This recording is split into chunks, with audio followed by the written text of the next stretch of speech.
토지 임대부 주택에 대해서 좀 저희가 다뤄볼 건데 사실 지난 2011년, 12년에 이제 분양이 이미 됐더라고요. 서울 강남 같은 경우는 토지 임대부 주택, 아파트 같은 경우 현재 분양가의 최대 7배까지 가격이 올랐다고 하니까 시장이 변함에 따라서 여기서도 또 시세 차익이 발생할 수 있을 것 같은데 이번 개정안에 보면 이걸 이제 공공기관에 되팔도록 하고 있는 부분이 맞습니다. 있어서 차익 실현을 통한 논란이 있지 않을까라는 생각도 되거든요. 예, 맞습니다. 토지 임대부일 때 우리가 저번에 했던 것이 뭐냐면 이명박 정부 때요. 예.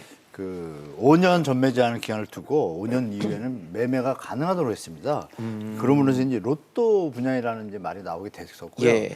이 부분을 이제 이번에 변창흠 내정자는 이 부분을 환매 조건부로 해서 네네.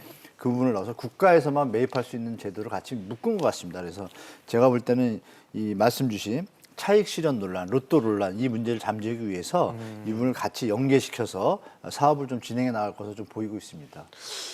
사실 이 일반적인 상황하고 조금 다른 상황이어서 지금 한 교수님께서 환매 조건부 주택이라는 얘기도 해주셨는데 예. 그 부분도 설명을 한번 해주시면 좋을 것 같아요, 예. 교수님. 지금 정부에서 얘기하고 있는 이 환매 조건부 토지 네. 임대부 주택이라고 하는 것은 방금 말씀 잘 하셨는데 토지 소유권은 주택을 건설하는 LH, 쉽게 말해서 정부 공공기관이 갖고 건물에 대한 그런 구분 소유권은 이 분양자가 갖는 그러한 토지 임대부 환매 조건부가 지금 대두되고 있는데요. 같은 개념인 건가요, 그러면? 예.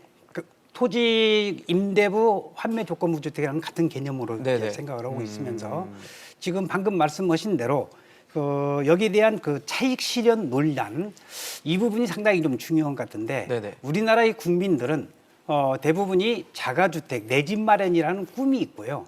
아파트를 투자를 해서 또는 아파트 어떤 분은 또 투기를 해서 거기에 대한 차익을 많이 챙긴 것만은 사실입니다. 네네. 그래서 이 차익 실현 논란이 이번에 실현이 된다고 한다면은 상당히 많은 논란이 될 것으로 지금 대두되고 있고요. 네네. 신임 국토부 장관 후보자 변창흠 후보자께서는 이 부분을 아마 굉장히 강조할 걸로 생각이 되고 있습니다. 그렇지만은 이게 하루아침에 해결된다는 것은 상당히 좀 어렵다고 저는 생각을 합니다. 사실 이번에 개정안에는 이 토지 임대부 주택을 매각을 할 때, 팔 때 LH에 되파는 것을 의무화하는 조항이 들어가면서 나름대로는 이제 분양을 받은 사람이 차익을 챙길 여지를 좀 없앴다라는 평가가 있는데 반대로 생각해 보면 분양을 받으려고 들어갈까라는 의문은 좀 들거든요. 시세 차익이 없는데 왜 들어갈까라는 생각이 좀 듭니다. 이게 시장 수요자 입장에서는 당연히 그런 생각을 할 수밖에 없고요. 이게 네. MB 정부 때 했었잖아요. 이 예. 강남의 내곡이나 가보면 아마 인터넷 검색을 해보면 이 아파트 왜 이렇게 저렴하지?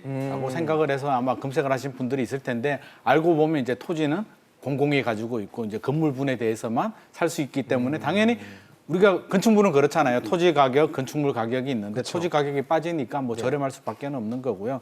하지만 그래도 한 7배 올랐다는 거죠. 그래서 네. 아마 정부에서도 변창흠 후보자께서도 그 부분이 좀 문제다. 이게 너무 많은 시세 차익을 가지고 가는 것이 아니냐라고 해서 이제 환매 조건부, 그러니까 LH한테만 되팔아라라는 조건을 걸었는데 네네. 이제 고민이 되겠죠. 이게 가성비도 따져볼 것이고 여러 가지를 따져볼 텐데 결국에는 집값은 올랐는데 내가 일반 시장에 수요자한테 팔아서 내가 시세 차익을 남기는 것이 아니라 LH에서 되팔아야 된다. 그럼 LH가 이제 얼마에 사줄 것이냐가 이제 관건이 되는데. 네네.